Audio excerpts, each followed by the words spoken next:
क्या इंसान पानी में सांस ले सकता है? ये सवाल सुनने में तो थोड़ा अजीब और फिल्मी लगता है, लेकिन इसे जानने की उत्सुकता हर किसी को होती है। जब हम समुद्र की गहराइयों को देखते हैं या फिल्मों में किसी इंसान को पानी के नीचे घंटों तक सांस लेते हुए देखते हैं, तो हमारे मन में ये सवाल उठता है कि क्या ये असली में संभव है? क्या इंसानी शरीर इस तरह की क्षमता विकसित कर सकता है कि वो पानी में भी सांस ले सके? तो आइए इस रोचक और वैज्ञानिक विषय को विस्तार से समझते हैं। सबसे पहले हमें ये समझने की ज़रूरत है कि सांस लेना हमारे शरीर के लिए क्यों ज़रूरी है। हमारे फेफड़े हवा से ऑक्सीजन ग्रहण करते हैं और कार्बन डाइऑक्साइड बाहर निकालते हैं। ये प्रक्रिया हमारी जीवन शैली का आधार है। लेकिन पानी के नीचे समस्या ये है कि पानी में ऑक्सीजन घुली होती है, लेकिन वो हवा की तरह उपलब्ध नहीं होती। इंसानी फेफड़े पानी से ऑक्सीजन को अलग करने में सक्षम नहीं है, जैसा कि मछलियों के गिल्स यानी कि गलफड़े करते हैं। तो अब सवाल आता है कि मछलियां ऐसे कैसे कर पाती हैं? तो दोस्तों, मछलियों के गिल्स इस प्रकार बने होते हैं कि वो पानी से ऑक्सीजन को अलग कर सकें। पानी जब उनके गलफड़ों से गुजरता है तो वहाँ मौजूद छोटी छोटी रक्त वाहिकाएं उनमें घुली हुई ऑक्सीजन को सोख लेती हैं और कार्बन डाइऑक्साइड को बाहर निकाल देती हैं। ये प्रक्रिया इंसान के फेफड़ों से बिल्कुल अलग है।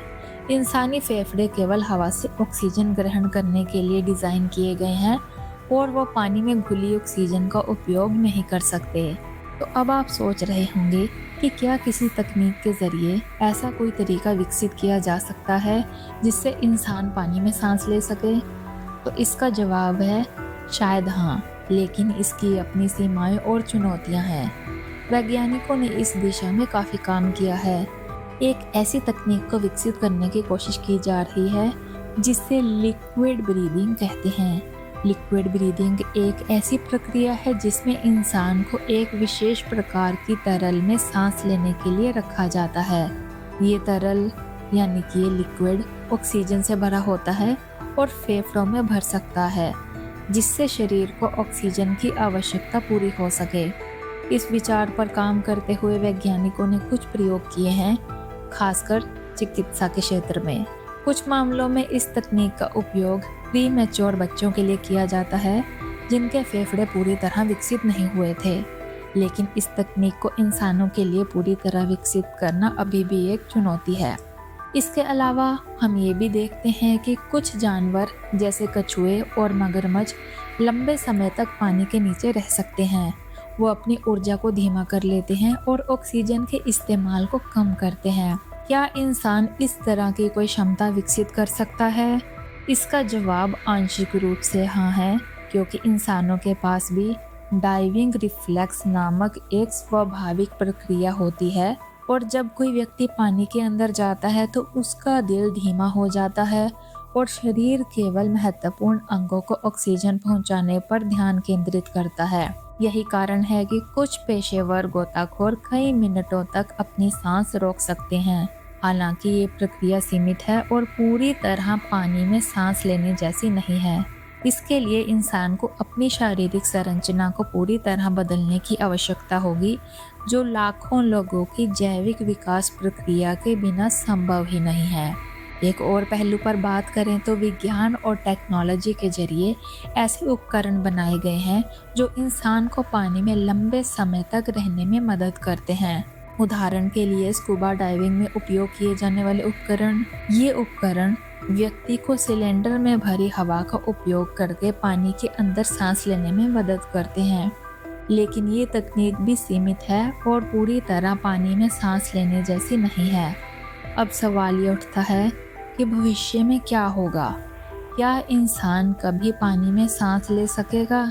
विज्ञान और तकनीक जिस गति से आगे बढ़ रहे हैं उसे देखकर ये कहना मुश्किल नहीं है कि आने वाले समय में कुछ ऐसी तकनीक विकसित हो सकती है जिससे इंसान पानी में सांस ले सके।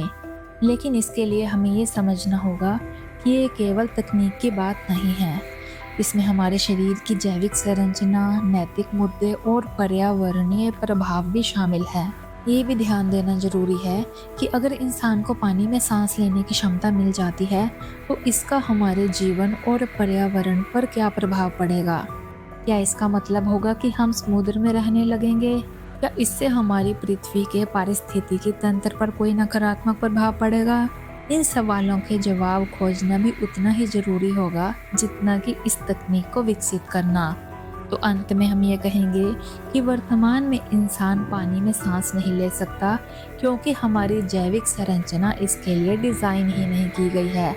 हालांकि तकनीक के जरिए इसे संभव बनाने की कोशिश की जा रही है, फिर भी ये एक लंबा और जटिल सफ़र होगा।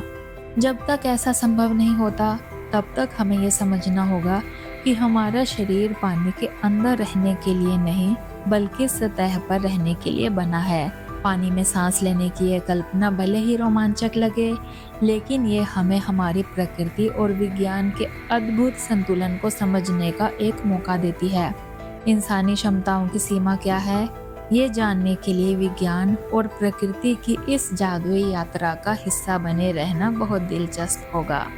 तो दोस्तों, आपके इस बारे में क्या विचार है? क्या इंसान पानी में सांस ले सकता है? हमें कमेंट्स में ज़रूर बताएं। और अगर आपको ये जानकारी अच्छी लगी हो तो दूसरों के साथ भी शेयर कीजिए।